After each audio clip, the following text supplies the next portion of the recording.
Seja bem-vindo a esse canal do YouTube, meu nome é Pedro Rosa, eu sou médico psiquiatra, que eu falo sobre novas maneiras de fazer o diagnóstico psiquiátrico, sobre o modelo dimensional da psicopatologia, de como que a gente pode estar atualizado na literatura e ajudar os nossos pacientes com uma maneira de ver o diagnóstico que é muito diferente, que é bastante melhor do que o modelo categorial atual do DSM e da CID. E hoje aqui o tema é sobre o que é um transtorno da personalidade. A ideia é um vídeo que completa o vídeo anterior, que é o que é um transtorno mental. O vídeo anterior eu falei sobre uma perspectiva até filosófica do transtorno mental e que é útil para a perspectiva aqui sobre o transtorno da personalidade, que é um transtorno mental. A ideia desse vídeo é falar sobre o que é personalidade, o que é um transtorno da personalidade por uma perspectiva categorial, tradicional, DSM, por exemplo, o que é um transtorno da personalidade sobre uma perspectiva contemporânea, empiricamente válida, que está contido ali no modelo alternativo dos transtornos da personalidade do DSM, e também no modelo atual dimensional dos transtornos da personalidade da CID-11. Então, a gente tem vídeo sobre esse modelo do MPD, modelo alternativo transtornos da personalidade, você pode assistir também. Bom, o que é personalidade? Eu gosto muito da definição do Alport, que é um dos principais pesquisadores aí sobre personalidade. O que ele fala pra gente? Eu vou ler aqui pra você. A organização dinâmica dentro do indivíduo daqueles sistemas psicofísicos que determinam seu ajuste único ao seu ambiente. Então tem algumas palavras aqui importantes nessa definição. É uma organização, é algo que tem que ter uma coesão. É dinâmico, então não é uma coisa estática, não é rígida, é inflexível, tem que ter uma dinâmica, e uma dinâmica significa uma interação com alguma outra coisa. Dentro de um indivíduo,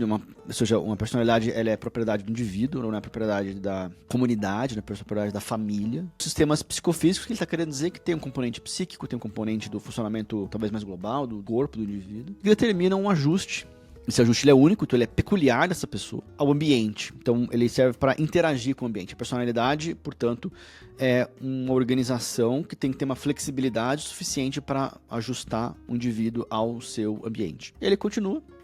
Uma estrutura neuropsíquica com a capacidade de tornar muitos estímulos funcionalmente equivalentes e de iniciar e guiar formas equivalentes, significativamente consistentes, de comportamento adaptativo expressivo. Ou seja, essa dinâmica ela tem uma peculiaridade que ela emerge, certas expressões dessa personalidade emergem diante de certos eventos do ambiente. Então, o organismo vai reagir de certa maneira na presença de algum estímulo do ambiente. Né? E ele fala outra coisa como traço como unidade da personalidade, que é com um sumário de atos, motivos, valores, gostos, interesses, emoções, pensamentos. Ou seja, esses fenômenos desse sistema psicofísico, eles se agrupam em traços que têm essas características homogêneas. Então, são características em comum que um traço tem, né, dentro dessas suas características, em contraste com outro traço, diferenciando um do outro. Né? Então, por exemplo, você tem um traço de personalidade, uma tendência à ansiedade, que é diferente do traço de não confiar nas pessoas, por exemplo. Né? Claro que as coisas vão interagir, porque é um sistema, então tem uma interação, então existe uma organização desses traços que operam de maneira que a gente espera harmônica na relação com o ambiente. Essa definição é uma definição que eu gosto muito de personalidade. É uma definição já antiga, mas que ela é extremamente válida, extremamente coerente com a literatura atual, mas que já mostra uma perspectiva dimensional de traços para a definição da personalidade. E a ciência da personalidade, ao longo desses anos todos, ela organizou algumas definições, né? De que a personalidade é mais bem descrita por traços, de que esses traços são essas distribuições dinâmicas, né? Como o Alport falava, de estados ao longo do tempo. Ou seja, o ambiente ele vai evocar a expressão de um traço. Né? Em alguma um indivíduo que tem uma propensão a ter ansiedade, ele vai, diante de incerteza, cronicamente, ter ansiedade. Então, a expressão ali de ter a emoção ansiedade com reações físicas específicas. Esses traços se organizam hierarquicamente. Então, por exemplo, um traço de ansiedade, ele faz parte de um fator de ordem superior de neuroticismo. Aquele traço que eu descrevi anteriormente de não confiar nas pessoas faz parte de um fator de ordem superior de amabilidade, no caso de baixa amabilidade. Esses traços eles vão se organizando em fatores maiores e, né, que organizam, como a gente entende, o modelo dos 5 fatores, né, de 2 fatores dos 5, né, neuroticismo e amabilidade. Tem um vídeo aqui no canal sobre o modelo dos 5 fatores também. E a questão aqui muito importante é que esses traços de personalidade, eles têm uma expressão adaptativa e eles podem ter uma expressão mal adaptativa. O modelo dos fatores trata a expressão mal adaptativa como os polos, né? Então você tem lá do 8 ao 80, do preto para o branco, ele coloca que os polos eles têm uma expressão mal adaptativa em geral, né?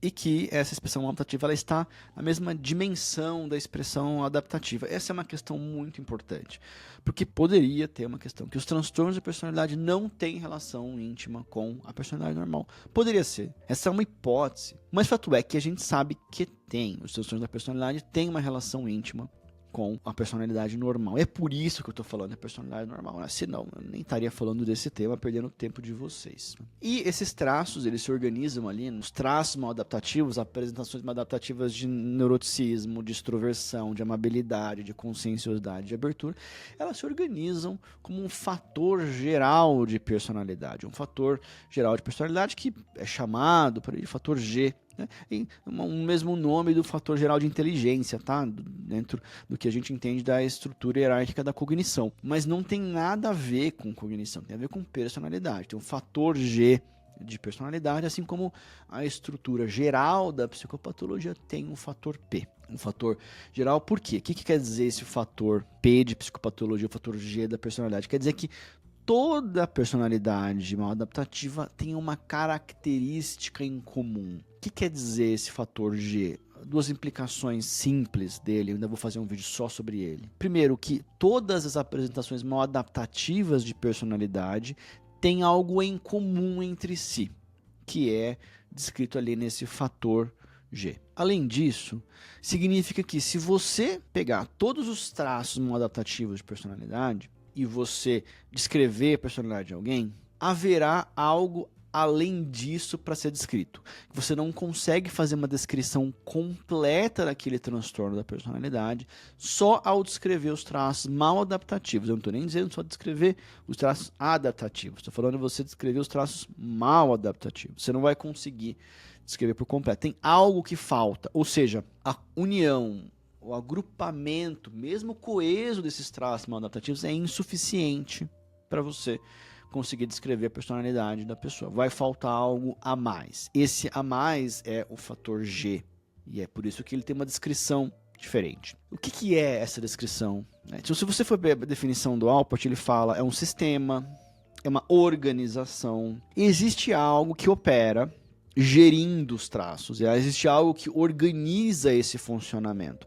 Eu não estou falando de um inconsciente, eu não estou falando de um consciente, eu estou falando que o nosso sistema nervoso central, ele é um órgão, pelo nome, centralizado. Então é coerente que ele tenha uma expressão da sua função. Se ele tem uma estrutura organizada, é coerente que ele tenha uma expressão da sua função também organizada. Esse é um jeito de entender o funcionamento desse órgão, que é um sistema que tem objetivos e que vai usar a adaptação do indivíduo no mundo para atingir esses objetivos. E esses objetivos, valores, motivos, intenções fazem parte da personalidade, assim como fazem parte esses fatores, essas facetas, os traços adaptativos ou não adaptativos, que podem incluir as emoções negativas, as emoções positivas, socialização, a realização de tarefas, capacidade de fazer esforço, abertura ou não para novidades. Estou aqui sumarizando o modelo dos 5 fatores, tem um vídeo aqui no canal para isso. E todos esses conceitos que eu descrevi aqui, que do jeito que eu falei que pode parecer uma coisa meio confusa, meio desorganizada, na verdade eles têm uma organização, eles têm uma estrutura. E é isso que a gente entende por uma personalidade, é isso que a gente entende por um transtorno da personalidade, quando essa organização ela tem características mal adaptativas que eu vou descrever a seguir. Eu vou fazer uma digressão para contar o que é um transtorno da personalidade geral pelo modelo categorial tradicional do DSM. Tá? Então eu vou mostrar aqui, eu vou ler para vocês os critérios. Né? É um padrão duradouro de uma experiência interna de comportamento que se desvia marcadamente das expectativas da cultura do indivíduo, e esse padrão ele se manifesta em 2 ou mais das seguintes 4 áreas. Cognição, que não significa cognição, performance cognitiva, função executiva, etc., mas estados mentais tais quais vias de percepção e interpretação de si, do outro e de eventos. A afetividade, que é amplitude, intensidade, labilidade e com apropriada uma resposta emocional. Funcionamento interpessoal e controle de impulso. Tá? Esse padrão duradouro, ele é inflexível e pervasivo em diferentes áreas da vida, ou seja, não é uma coisa específica, e começa os critérios gerais do DSM, né? Esse padrão, ele gera disfunção, ele é duradouro, estável, essa é uma questão, transtorno de personalidade, a gente não fala sobre algo, se é um padrão geral, uma organização geral, isso não pode ser uma coisa que aconteceu desde o mês passado, é algo que pode estar mais grave desde o mês passado, mas é algo que ele precisa ser rastreável no desenvolvimento do indivíduo, né? Então precisa ser traced back, como o DSM fala, não quer dizer que ele tem que estar plenamente presente, porém rastreável, no mínimo na adolescência ou início da fase adulta. Esse padrão ele não é explicado por outro transtorno mental e nem por substância ou condição médica, por exemplo, trauma de crânio. Ou seja, é um padrão geral disso. A questão é que essa é uma classificação, né, do DSM, e ele usa as categorias para descrever padrões específicos, né, desse padrão duradouro, versões específicas desse padrão duradouro, narcisismo, borderline, etc, etc. A questão é que ele usa isso para descrever categorias, e a gente sabe que essas características de cognição, afetividade, características interpessoais e controle de impulso, elas são dimensionais. Se a gente sabe disso, e não é que a gente sabe disso desde o ano passado, não é que a gente sabe disso desde o último DSM, a gente sabe disso há décadas. Então, se você for ver aquela descrição do Alport que eu mostrei, ela tem descrições dele de 1930, 1960. Os pesquisadores da personalidade sabem disso a partir de estudos de entendimento, de estudos empíricos, de que sim, a classificação da personalidade é dimensional. E a verdade é que mesmo quando a gente olha os psicopatologistas clínicos antigos, o próprio Kraepelin e outros, que descreviam padrões de constituição, como eles chamavam, o indivíduo que é hipertímico, o indivíduo que é ciclotímico, o indivíduo que ele tem uma personalidade depressiva, digamos assim, havia essa perspectiva dimensional. E o Kraepelin, inclusive, colocava essa perspectiva dimensional como relacionada aos transtornos mentais, na época mais estudados, transtorno bipolar e aí a esquizofrenia. Né? É claro que havia alguns outros estudiosos da personalidade que já colocavam ali como categorias, como é o caso do Kurt Schneider, que tinha lá suas personalidades psicopáticas, que eram para ele sinônimo de transtornos da personalidade, mas que havia outras pessoas que já entendiam essa perspectiva, digamos, dimensional da personalidade. Fato é que essa perspectiva não foi incorporada no DSM. O DSM preferiu incorporar uma perspectiva categorial da transtorno da personalidade, que foi infeliz, do meu ponto de vista, que poderia ter sido já um avanço mais ágil, mais célere, se nas ocasiões iniciais tivesse incluído um modelo dimensional. Fato é que o DSM incluiu essa noção de um modelo dimensional, um modelo alternativo para os transtornos da personalidade, o MPD, o Alternative Model for Personality Disorders, o DSM-5 de 2013, e a CID-11 incluiu um modelo dimensional oficial. A CID-11 é um modelo dimensional. Para o DSM é uma alternativa, uma opção, é válido, viável que o clínico use, né? Mas permanece o modelo categorial tradicional ali, também publicado, né? E a questão aqui é a gente entender como é que a gente vai, por fim, definir um transtorno da personalidade, dentro de tudo isso que eu falei. Então, eu defini a personalidade, eu defini a estrutura empírica da personalidade adaptativa, da personalidade mal adaptativa. Eu descrevi aqui o modelo categorial, tem vários vídeos sobre por que o modelo categorial tem problemas, eu não vou me repetir aqui, né? Não tem cabimento. Tem lá problemas do modelo categorial, vantagens do modelo dimensional, tem vídeo sobre o MPD, sobre esse modelo alternativo, tem vídeos que falam sobre como é que você deve usar o DSM, tem um vídeo sobre como é que você não deve usar o DSM, tá tudo lá, e que esses vídeos ajudam aqui também, neste vídeo aqui, né? São vídeos independentes, você pode assistir esse vídeo sem assistir os outros, mas eu convido que você assista os outros também, né? Então, aí eu vou sumarizar, né, o que é um transtorno de personalidade, né? Esse sumário sobre o que é um transtorno da personalidade tem que começar com a perspectiva de que a gente tem um sistema. Esses sistemas têm um hub integrativo, eles têm um centro integrativo, eles têm um CPU, eles têm uma placa-mãe, eles têm alguma instância organizadora das outras instâncias. Então, se eu pegar um sistema que visa atingir um objetivo, que recolhe informações do ambiente, que vê se essas informações são coerentes com esse objetivo, se sim, ele gera uma satisfação, uma emoção positiva. Se há uma discrepância, esse sistema ele vai reorganizar as suas características para buscar esse objetivo, para reorganizar a rota, para corrigir o percurso, digamos assim, né? E isso vai se dar através da expressão desses traços. Mas você tem uma instância organizadora. Tá? Eu falei para vocês que a personalidade ela tem muito a ver com a personalidade mal adaptativa. A personalidade normal tem uma relação íntima com os transtornos da personalidade, certo? Falei isso neste vídeo. Porém, o que eu não falei que eu vou falar agora é que a personalidade normal ela tem uma relação muito, muito grande com a psicopatologia, que não é um transtorno da personalidade, com os transtornos mentais que não são classificados como transtorno da personalidade, como, por exemplo, depressão, transtorno de ansiedade, transtorno de uso de substância. E essa relação, ela é, no mínimo, tão intensa quanto a relação entre a personalidade normal e o transtorno da personalidade. Eu vou explicar de uma outra forma. A relação entre neuroticismo e depressão, ela é maior do que a relação entre neuroticismo e transtorno de personalidade. Ou seja, a relação da personalidade com a psicopatologia, ela não é específica da personalidade para os transtornos da personalidade. Ela é até maior na relação com os transtornos mentais que não são transtorno da personalidade. Isso é um conceito muito importante, porque a gente não vai conseguir classificar os transtornos da personalidade como aqueles transtornos que derivam da personalidade normal. Porque a maior parte dos transtornos mentais que não são transtornos de personalidade tem a sua derivação da personalidade normal. Outra coisa, os transtornos da personalidade, por mais que a classificação lá do DSM seja de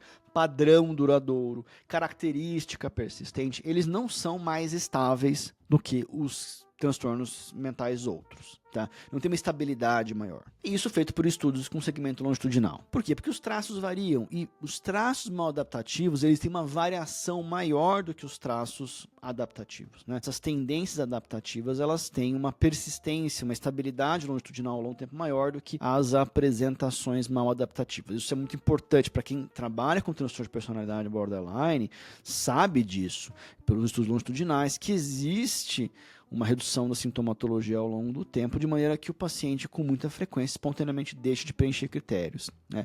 Isso não significa que ele tem uma mudança drástica da personalidade, significa que ele tende a parar de expressar, ao longo do tempo, naturalmente, certos comportamentos que estão ali classificados como critérios diagnósticos para o transtorno da personalidade borderline. A maior parte dos transtornos mentais que não são transtorno da personalidade, eles têm relação com o desenvolvimento. Então, por exemplo, que a gente sabe que na infância a gente tem a apresentação de transtornos mentais, depressão, transtorno de ansiedade, antes da expressão de transtorno de personalidade, que tipicamente começa na adolescência. A gente pode rastrear traços de personalidade nas crianças, mas ali não tem um diagnóstico de transtorno de personalidade. O diagnóstico de transtorno de personalidade vai surgir quando existe uma expressão da organização da personalidade, algo que tipicamente acontece na adolescência. Mas antes disso, os jovens, as crianças já têm transtornos de ansiedade, já têm toque, já têm depressão. Além disso, muitos transtornos mentais que não são transtornos da personalidade são transtornos de desenvolvimento. Claro, os dois paradigmáticos é o autismo e é o TDAH. Além disso, a gente sabe que, por exemplo, a esquizofrenia tem uma relação muito grande com alterações de desenvolvimento. Isso é muito claro na literatura. Ou seja, dizer que os transtornos da personalidade se manifestam porque eles são duradouros, porque eles têm relação com a personalidade normal, porque eles têm relação com o desenvolvimento, nenhum desses critérios se sustenta, porque esses são critérios que se aplicam globalmente aos transtornos mentais. Por globalmente eu não estou querendo dizer para todos os transtornos mentais, eu estou querendo dizer para uma grande maioria, né? Ou seja, como é que a gente vai definir um transtorno da personalidade? A gente vai definir por essa instância organizadora da personalidade com uma expressão mal adaptativa. É assim que a gente vai fazer essa definição.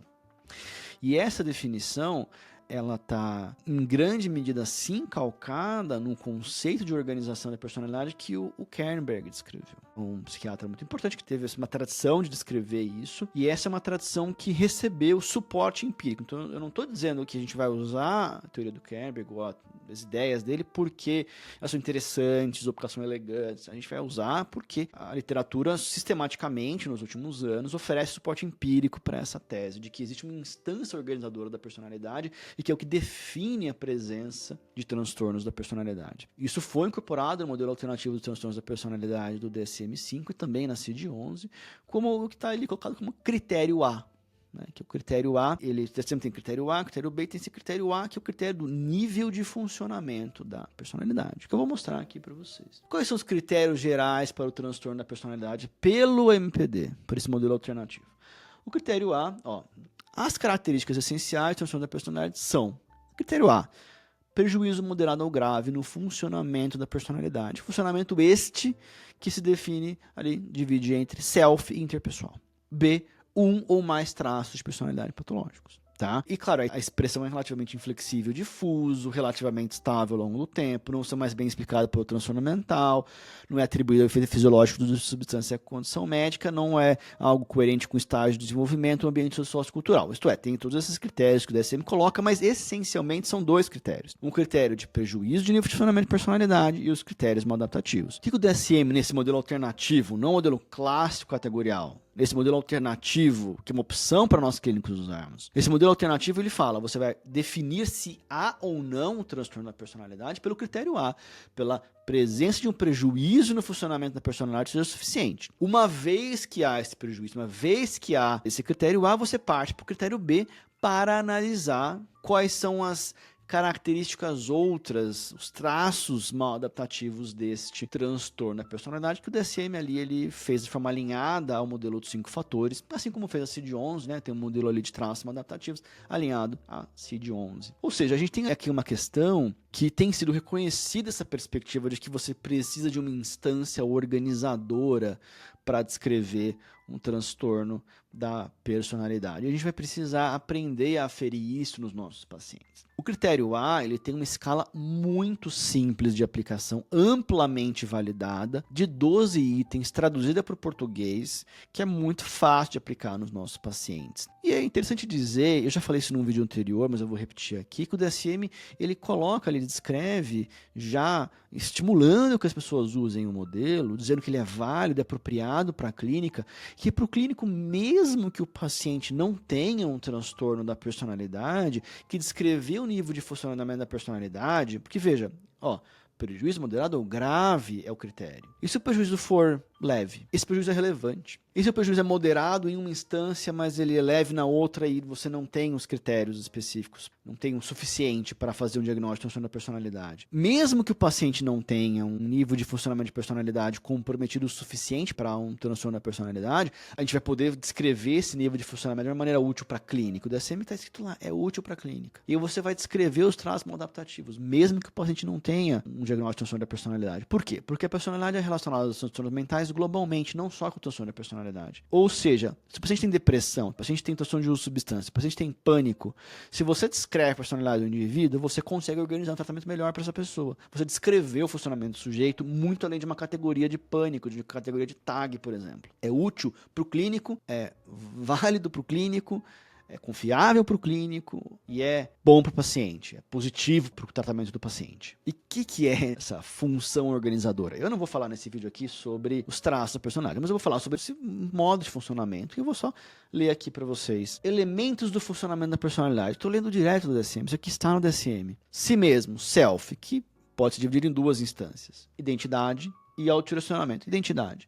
Vivência de si como único, com fronteiras claras entre si mesmo e os outros, estabilidade e autoestima e precisão de autoavaliação, capacidade para e habilidade de regular várias experiências emocionais. Autodirecionamento, busca de objetivos de curto prazo de vida coerentes e significativos. Utilização de padrões internos de comportamento construtivos e pró-sociais, capacidade de autorrefletir produtivamente. Esse é o self, né? Então tem self, tem identidade, autodirecionamento, e a segunda parte interpessoal que tem empatia e intimidade. Empatia é compreensão e apreciação das experiências e motivações de outras pessoas, tolerância em relação a perspectivas divergentes, entendimento dos efeitos do próprio comportamento sobre os outros. E intimidade, profundidade e duração do vínculo com as outras pessoas, desejo, capacidade de proximidade, respeito mútuo refletido no comportamento interpessoal. Qual é o ponto aqui? O ponto é que isso está bem classificado pelo DSM, temos claramente a definição de transtorno da personalidade deve ser feita por uma instância organizadora e a ideia é que a gente aprenda a fazer isso na prática clínica. Essencialmente porque os transtornos mentais globalmente têm traços maladaptativos e o que difere um transtorno mental que é um transtorno da personalidade daquele que não é um nível de funcionamento da personalidade, é uma organização da personalidade que é maladaptativa. Eu vou colocar na descrição do vídeo um link para vocês acessarem essa escala, assim como para vocês acessarem uma tabela do DSM onde ele descreve para cada uma das 4 instâncias identidade e autodirecionamento, que constituem self, e intimidade e empatia, que constituem aspectos interpessoais, essas 4 instâncias, no funcionamento ideal, no funcionamento levemente alterado, no funcionamento moderado, no funcionamento gravemente alterado. Vai estar lá para vocês lerem isso, é muito útil, e vocês perceberem que é algo que a gente consegue captar. E a gente começar a olhar os nossos pacientes sobre esse aspecto vai ser bom, vai ser um crescimento profissional para quem faz isso, e é algo que ajuda no tratamento dos pacientes. Então esse foi um vídeo aqui sobre o que é um transtorno da personalidade. Eu peço que você deixe comentários, sugestões, dicas de temas, assim por diante, e que você possa aqui se inscrever no canal e você possa lá ativar esse sininho aí para você receber atualizações dos vídeos regulares. Eu agradeço aqui a sua atenção e até mais.